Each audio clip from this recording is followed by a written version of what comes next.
1 milyon kişinin telefonunu ele geçirip hepsine günde yüzlerce reklam izletseydiniz yaklaşık ne kadar para kazanırdınız? Günde 8500 TL ve ayda 250.000 TL. Bu hesaplar normal bir oyunu indirip bir hafta oynayıp sildiğinizde bu şekilde görünür. Peki ya oyun silmenizi engellerse ve size zorla telefonu her açtığınızda reklam gösterirse? Küçükken internetten Kral Katili diye bir oyun oynardık. Sessizce krala yaklaş, o fark etmeden üstteki barı doldurup işini bitir. Bugünse Play Store'da çocukluğumuzun oyunlarından birini kopyalayıp üstüne bir de oynayan kişilerin cihazlarına zarar vermek mi? Nasıl yani? Play Store'da virüslü oyun mu var? Hadi gelin beraber yorumları okuyalım. Ne oyun çalışıyor ne de oyundan bir şey anlıyorum. Daha oyun açılmadan reklam izletiyor.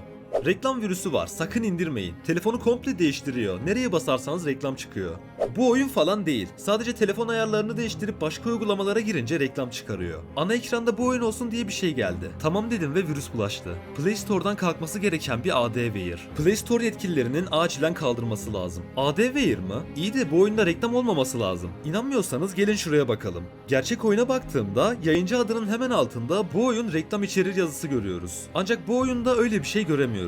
Keza şuradan veri güvenliği beyanına girdiğimizde de üçüncü taraflara veri paylaşımı yoktur yazıyor. Yani bu demek oluyor ki oyunda kesinlikle ama kesinlikle reklam yok. Diğer gerçek oyuna baktığımızda paşalar gibi ne topladığını, reklam verenlere hangi bilgilerimizi gönderdiğini net bir şekilde görüyoruz. İki oyun arasında kıyaslama yapmamın sebebi burada normalde ne yazması gerektiğini anlamanızı sağlamak. Peki 1 milyon indirmeli bir oyun nasıl oluyor da hem telefonlara esir alıp hem de Play Store'a yalan söylüyor? Gelin bunu bir sanal makinemizde başlatalım. Önce bu oyunun APK'sına ihtiyacımız var. Play Store'dan direkt APK indirilmediği için APK komboya oyunun linkini yapıştırıyorum. Bizim için oyunu APK olarak çekecektir. Oyunu sanal makineye attığım anda hangi sitelere veri gönderdiğini, arka planda cihazımızda hangi dosyalara eriştiğini net bir şekilde görüyoruz. Evet, oyun açıldığı anda sağda kendi kendine başlayan işlemler görüyoruz. Android uygulamalarında bu tarz şeyler genelde zararlı dosyaların yapacağı hareketlerdir. Oyun açıldı ve Play Store hatası verip kapandı. Ama aslında hala kapanmadı. Şu kırmızı çizginin gidip geldiği süreçler hala aktif olarak çalışıyor. Ve en altta oyun kendisini kendi kendine başlatmış. Bizim onayımız olmadan başladı. Altında da arka planda sessizce reklam izletmek için web via bileşeni çağrılmış. Şimdi tam ekran yapıp en baştan başlayalım. File Path of APK ile Base APK'sının yani kendisinin konumunu buluyor. Access External Device Storage yani telefonunuzun depolama alanına erişmek istiyor. Bir virüs bunu 3 nedenden ötürü yapar. Kişisel dosyalarınıza erişmek, kendi zararlı dosyalarını cihaza indirmek ve bilgi toplamak ve dışarıya sızdırmak. Mesela hangi uygulamaları yükleyip sildiniz, kalıntılar neler gibi bir araştırma yapabilir. Tabi buna kesinlikle virüs demiyoruz. Sadece virüsler genel olarak bunu bu amaçla kullanır. Bu oyun ne için kullanıyor henüz bilmiyoruz.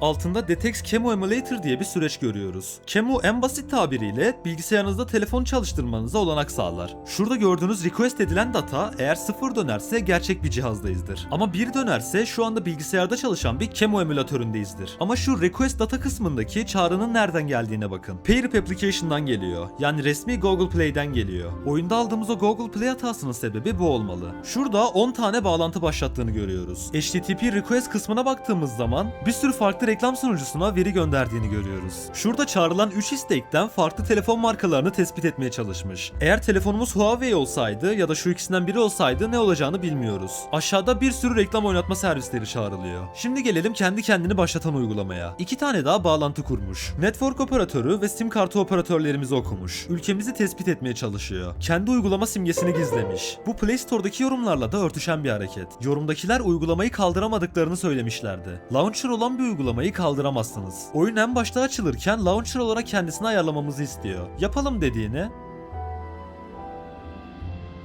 Şimdi her ana menüye döndüğümde oyunu başlatmış olacağız. Böylece her seferinde arka planda gizlice bir sürü reklam izleyeceğiz. Şimdiye kadar gördükleriniz sanal makine ve teknik araçlar gerektiriyordu. Ama şimdi göstereceğim şey APK'yı indiren herkesin 30 saniyede yapabileceği bir şey. JADX'i açıp APK'yı sürükle bırak yaparak kaynak kodlarının olduğu yere geliyorum. Android manifest.xml dosyasına girelim. Aradığımız tüm cevapları bulacağımız yer burası. Şimdi önce gözümüze call phone izni çarpıyor. Bu izin oyuna telefonla arama yapma izni tanır. Set wallpaper izni ile telefon arka planını değiştirebiliyor. Bind App Widget ve Manage Shortcuts ile telefon ana ekranınıza sürekli reklam içeren içerikler çıkarabilir. Query All Packages ve altında Request Delete izni görüyoruz. Query ile telefonunuzda yüklü uygulama listesini çekip Delete isteği ile silmeye çalışabilir. Örneğin bir reklam engelleyiciye karşı yapılan bir önlem olabilir. Ayrıca Modify Audio Settings ile telefon sesini kısarak reklamları sessizce izletiyor olabilir. Aşağıda da bir sürü yüksek yetki istiyor. Ama size göstereceğim asıl izin şu. Şuradaki Home izni sayesinde ana ekrana dönme tuşuna bastığınızda tıkladığınızda telefon size bu işlemi hangi uygulama ile yapmak istersiniz diye bir soru yöneltir. Eğer kullanıcı bu oyunu seçerse, ki zaten oyun başta bizden bunu yapmamızı istiyordu, telefonun kontrolünü tamamen ele almış olur. İşte baştaki o yorumlarda gördüğümüz telefonumu ele geçirdi, virüslü galiba gibi söylemlerin sebebi bu yüzdendi.